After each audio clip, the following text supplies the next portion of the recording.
Nah ini tadi kan ketika sudah kan terbentuknya granuloma tadi, tergantung imunnya kita. Ya, tadi bahas yang ini kan tergantung dari imunnya kita. Nah kalau misalkan imunnya kita lagi jelek atau apa, ini kan membuat dia aktivasi kembali, membuat ruptur, pecah pertahanannya itu. Akhirnya apa? Bakterinya tadi itu dia akan keluar kan, karena pecah tadi dia keluar menyebar, makanya dia kenapa bisa menyebabkan komplikasi. Misalkan kalau misalkan ke limfatik berarti bisa jadi limfadenesi B. Kalau misalkan kemana ya intinya itu komplikasi dari itunya ya. Nah itulah. Terus selanjutnya terkait pemeriksaan fisik ya. Nah pemeriksaan fisik ya, kalau misalkan pemeriksaan fisik paru kan masuknya IPPA, inspeksi, palpasi, perkusi, auskultasi itu kayak biasanya. Nanti kita inspeksi dulu, terus palpasi, jangan lupa dicek fermentasinya juga. Nah baru inspeksi, palpasi, perkusi, auskultasi. Di auskultasi itu tergantung kan, dia bisa aja nafasnya bronkial, terus suara nafasnya biasanya juga melemah, bisa terdengar rongki basah kasar ataupun halus. Terus baru nanti biasanya kalau pada pasien-pasien dengan pleuritis TB pada saat dilakukan perkusi itu redup di lokasinya itu. Terus pada saat diauskultasi bisa melemah atau bahkan hilang tidak terdengar. Kalau limfadensis TB karena tadi kan penularannya per limfatik ya, pasti kita cek KGB-nya tuh gimana. Seringnya ada pembesaran KGB, paling sering tuh yang di bagian ketiak. Nah untuk penegakan diagnosis kan ya dari anamnesis, pemeriksaan fisik, pemeriksaan penunjang. Tadi kita sudah secara gejala klinis kan dari anamnesis yang kita dapatkan, pemeriksaan fisiknya tadi itu, baru kita bahas ke pemeriksaan penunjang. Nah pemeriksaan penunjang itu kita bagi dua ya, secara radiologis sama bakteriologis. Radiologis pertama kan ya kalau kita ada pasien datang suspek TB, ya udah kita foto dulu nih. Biasanya fotonya nanti kita lihat apakah itu lagi lesinya tuh emang aktif atau sudah inaktif. Inaktif itu berarti dia ada riwayat sebelumnya tapi ada bekasnya. Nah aktif itu tadi itu ada konsolidasi, ada kavitas, ada bercak-bercak miliar, atau bisa kalau yang parah itu juga bisa efusi pleura. Efusi pleura berarti kan ada susuricoseptemicsnya, berarti kan dia tumpul. Tapi kalau misalkan dia inaktif berarti ada fibrotik, kalsifikasi, swarte, atelipasi. Biasanya ini udah kayak apa ya, kalau misalkan ternyata di foto terus gejalanya tidak ada, berarti kan termasuk TB sekuel. Jadi intinya ini melihatlah dari radiologis itu. Lalu secara bakteriologis kita lihat kultur dari dahaknya kan, kita cek dahaknya, sputum smear BTA, dia ngarah kemana, terus TCM juga apakah dia TCM positif atau tidak. Terus habisnya itu dilakukan pewarnaan juga pakai Zil-Nielsen. Nah atau juga kalau misalkan dibutuhkan juga bisa dilakukan biakan bakteri. Nah biakan bakteri kan ada media padat sama media cair. Nah misalkan media padat itu dia pakai Lowenstein-Janssen. Nah Lowenstein-Janssen itu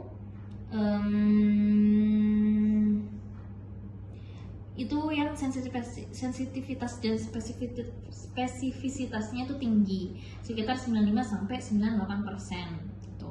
Kalau yang satunya itu lebih jarang ya, itu biasanya menggunakan media yang cair, itu MGIT, Mycobacteria gourd indicator tube. Itu ya gitulah. Biasanya ini kalau misalkan hasil biakannya biasanya, tapi kan jarang ya, biasanya kita pakai yang Lowenstein-Janssen itu yang padat. Kalau yang cair itu, yang MGIT ini biasanya kalau hasil biakannya positif, biasanya dilanjutkan dengan uji resistensi terhadap obat-obatannya atau OAT-nya. Nah, terus ada juga namanya mentuk tes atau uji tuberkulin, tapi biasanya dia untuk screening gitu kan, untuk screening aja, bukan yang memastikan dia itu pasti positif TB atau tidak. Kalau tadi kan lebih ke TCM-nya kan. Nah kalau mentuk tes ini lebih ke untuk screening, biasanya orang-orang yang keluarganya ada riwayat TB atau bergejala seperti itu. Nah ini gimana kita lihat, kita suntikkan nanti itu ada indurasi atau tidak. Nah kalau misalkan indurasinya lebih dari 5 mili, biasanya pada pasien-pasien dengan imunokompromis. Lalu kalau misalkan lebih dari 10 mili itu biasanya dia tinggal di tempat-tempat yang banyak populasi penderita TB. Kalau lebih dari 15 mili itu biasanya ya positif gitu ya, biasanya pada semua penderita TB itu seperti itu. Terus komplikasinya ya dia ya kalau parah dia kan batuk darah. Batuk darah tuh kok bisa, karena batuk darah itu pecahnya aneurisma yang dipicu karena batuknya itu. Makanya biasanya kalau pada batuk darah tuh dikasih obat batuk dulu nggak sih? Obat batuk sama baru asam tranexamat ya. Pakai obat. Yakin deh. Kodein. Yang antitusif itu. Terus habisnya itu pneumotoraks, afasi pleura, gagal jantung dan sebagainya. Terapi pada TB paru. Nah, terapinya itu pakai 2 RHZE 4HR. Jadi ada fase intensif sama fase lanjutan. Fase intensifnya itu 2 bulan, lanjutannya 4 bulan. RHZE. Yang pertama itu ada rifampicin kan. Rifampicin itu dia itu dosisnya 10 mg per kgbb per hari. Dia itu 10 mg per kgbb per hari. Nah ini OAT. OAT itu biasanya kan yang digunakan ini kan, kalau misalnya yang pertama itu ada RHZE, rifampicin, isoniazid, pyrazinamid, ethambutol. Kalau streptomycin itu sekarang sudah tidak digunakan karena efek sampingnya terlalu besar. Nah, rifampicin itu 10 mg per kgbb per hari. Sediaannya itu macam-macam, ada 150, 300, 450, 600, itu sesuai dengan dosis yang nanti kita hitung berdasarkan BB-nya itu. Nah dia itu cara kerja obat dari rifampicin itu dia itu langsung menyerang ke RNA-nya, jadi melemahkan dari polimerase RNA-nya itu, jadi langsung ke dalamnya. Efek sampingnya pokoknya rifampicin depannya R, red ya. Red itu bisa urinnya kemerahan, terus anemia, rash, anafilaktik. Nah, anafilaktik kan kayak respon alergi gitu kan. Kita lihat juga tanyakan gatel-gatel kan apa enggak.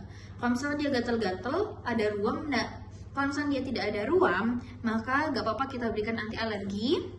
Diminum sampai kapan anti alerginya itu ya? Diminum sampai gejalanya hilang. Tapi kalau misalkan dia sudah ada ruam-ruam, bentol-bentol, maka kita berikan anti alergi juga. Tapi gak usah dilanjutkan ke OAT. Takutnya apa? Takutnya dia ada resisten terhadap si rifampicin ini. Yang kedua ada isoniazid. Ya ini ya, dia 5 mg per kgbb per hari. Sediaannya ada 100, 300, sesuaikan juga sama BB-nya nanti. Terus dia itu efek sampingnya ke saraf-sarafan. Jadi kayak neuropati. Terus dia juga bisa terus kayak kebas. Terus juga dia bisa bersifat hepatotoksik. Dia juga kalau yang isoniazid, pyrazinamid sama ethambutol itu dia menyerang ke dinding selnya. Terus ini ada juga yang ketiga pyrazinamid 25 mg per kgbb, sediaannya 500 sama 750. Dia itu pyrazinamid berarti kan purin. Berarti efek sampingnya bisa ada asam urat, dia juga bisa nefrotoksik, hepatotoksik. Dia juga menyerang ke dinding sel juga. Terus yang keempat ada ethambutol 15 mg per kgbb per hari. Dia sediaannya 250